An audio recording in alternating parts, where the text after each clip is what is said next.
আজ 15ই আগস্ট।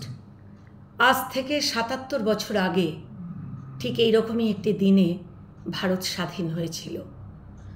স্বাধীন হয়েছিল বললে ভুল হবে, স্বাধীনতা অর্জন করেছিল।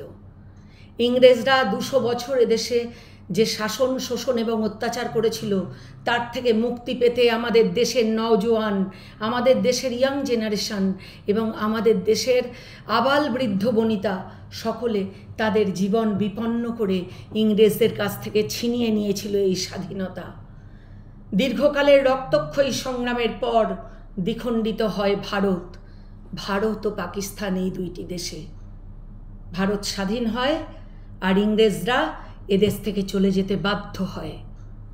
বহু জাতি উপজাতি সম্প্রদায়ের বসবাস এই দেশে।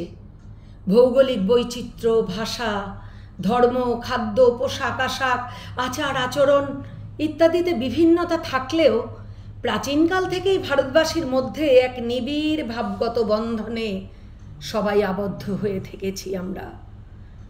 তাই তো ভিনসেন্ট স্মিথ সাহেব বলেছিলেন, India offers unity in diversity. কবিগুরু বললেন, বৈচিত্র্যের মধ্যে ঐক্য সাধনই ভারতীয় সভ্যতার লক্ষ্য। তিনি আরও বলেন, হেথায় আর্য, হেথা অনার্য, হেথায় দ্রাবিড় চীন, সখুন্দল পাঠান মোগল, এক দেহে হলো লীন। অর্থাৎ ভারতীয় সভ্যতার লক্ষণীয় বৈশিষ্ট্য হল বৈচিত্র্যের মধ্যে ঐক্য সাধন, বিরোধের মধ্যে সমন্বয় সৃষ্টি। বহু বিদেশি ভারতে এসে তাদের স্বাতন্ত্র্য হারিয়ে ভারতীয় হয়ে উঠেছে। তবে একথা ভুললে চলবে না যে প্রাচীন ভারতের ঐতিহ্য সংস্কৃতির প্রতি আকৃষ্ট হয়ে যেমন বহু বিদেশি এদেশে এসেছে, তেমনি আবার ইংরেজদের মতো জাতীয় আমাদের এদেশের সম্পদের প্রতি আকৃষ্ট হয়ে এসেছে, আমাদের দেশের সংস্কৃতিকে নষ্ট করেছে। সাম্প্রদায়িক দাঙ্গা হাঙ্গামা হয়েছে, নিরীহ নরনারীর প্রাণ নাশ হয়েছে। ইংরেজরা এদেশ থেকে চলে গেছে, কিন্তু দেশ স্বাধীন হলেও ভেতরে বপন করে দিয়ে গেছে ওরা বিদ্বেষের বীজ। দেশকে স্বাধীন করার জন্য বিনয়, বাদল, দীনেশ, ক্ষুদিরাম, বাঘা যতীন আরও কত প্রাণ শহীদ হয়েছে। কারণে অকারণে সেলুলার জেলে বন্দি করে রাখত তরুণ প্রজন্মকে। শুরুতেই শেষ করে দিত তাদের মুখের ভাষা, তবু তাদের দমিয়ে রাখতে পারেনি বাণিজ্যিক জাতি ইংরেজরা। মানবিক ঐক্যের আদর্শ ছিল ভারতের মর্মবাণী। কাজী নজরুল ইসলাম তাই লিখলেন, কারারই লৌহ কপাট, ভেঙে ফেল কর রে লোপাট, রক্ত জমাট শিকল পূজার পাষাণ বেদী। যাই হোক, অনেক রক্তক্ষয়, অনেক ঈশ্বরস্বরূপ প্রাণের বলিদানের পর দেশ স্বাধীন হলেও এখনও কি আমরা পুরোপুরি স্বাধীন হতে পেরেছি? তবে স্বাধীনতার পর নেতৃবৃন্দ নানাবিধ পরিকল্পনার মধ্যে দিয়ে দেশের উন্নতি করার চেষ্টা করেছে, কিন্তু সাম্প্রদায়িক সংঘাত এবং আক্রমণ ব্যাহত হয়নি। ধনীরা আরও ধনী হয়েছে, সাধারণ মানুষ যে তিমিরে সেই তিমিরেই রয়ে গেছে। তারা এখনও শিক্ষার আলো পর্যন্ত দেখতে পায়নি, শিক্ষার আলো থেকে তারা বঞ্চিত, দারিদ্র সীমার নিচে তাদের আস্তানা। তবে এভাবে সমস্যার সমাধান করা যায় না। এই সমস্যার সমাধান করতে গেলে প্রথমে দেশকে ভালোবাসতে হবে। ভালোবাসা যদি খাঁটি হয় তবে পারস্পরিক বোঝাপড়ার সব সমস্যার সমাধান হবে। দেশের সর্বজনের স্বার্থকে বড় করে দেখতে হবে। দেশের নেতৃবৃন্দকে দলীয় স্বার্থ বিসর্জন দিয়ে দেশের সার্বিক উন্নতির জন্য সচেষ্ট হতে হবে। আর তা করতে গেলে শিশুকাল থেকে নিয়ম শৃঙ্খলার মধ্যে জীবনযাপনের শিক্ষা বাড়ি থেকেই দিতে হবে। কারণ ছোট থেকে যদি ছাত্ররা নিয়মানুবর্তিতা এবং শৃঙ্খলাবদ্ধ জীবনযাপন না করে, তাহলে কখনোই তাদের ভবিষ্যৎ সুন্দর হতে পারে না। তারা কখনোই মানুষের পাশে দাঁড়াতে পারে না।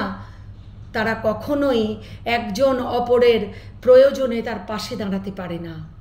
প্রাচীন গ্রীসের ইতিহাস আলোচনা করলে আমরা দেখতে পাব যে নিয়মানুবর্তিতা এবং সুশৃঙ্খল জীবন একটা দেশকে, একটা জাতিকে উন্নতির শিখরে পৌঁছে দিতে পারে।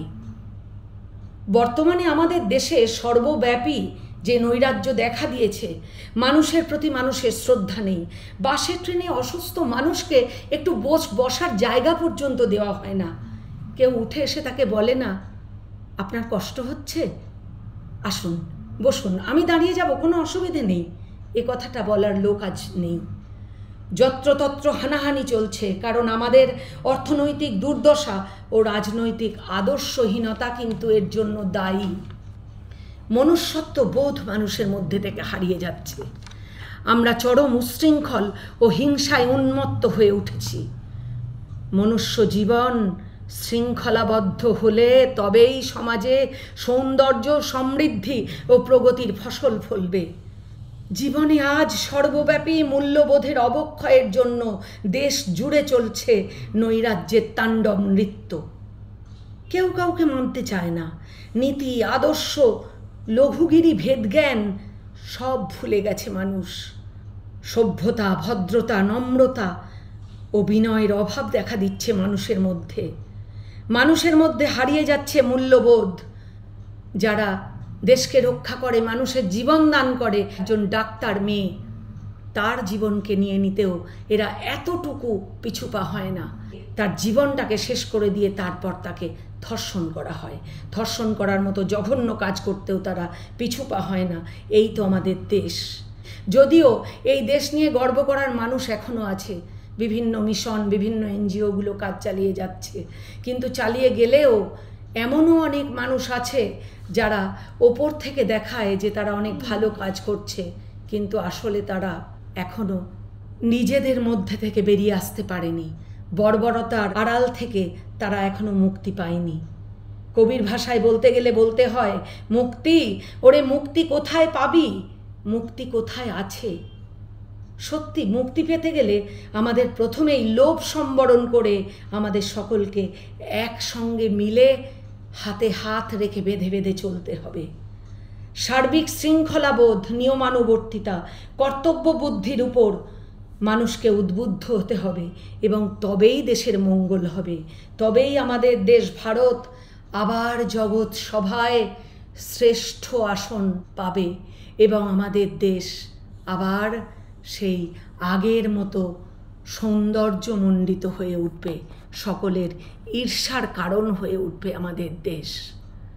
তাই আবার বলো সকলে মিলে আমার সঙ্গে, একসঙ্গে গলা মিলিয়ে, জয় হিন্দ, জয় হিন্দ, ভারত মাতা কি জয়।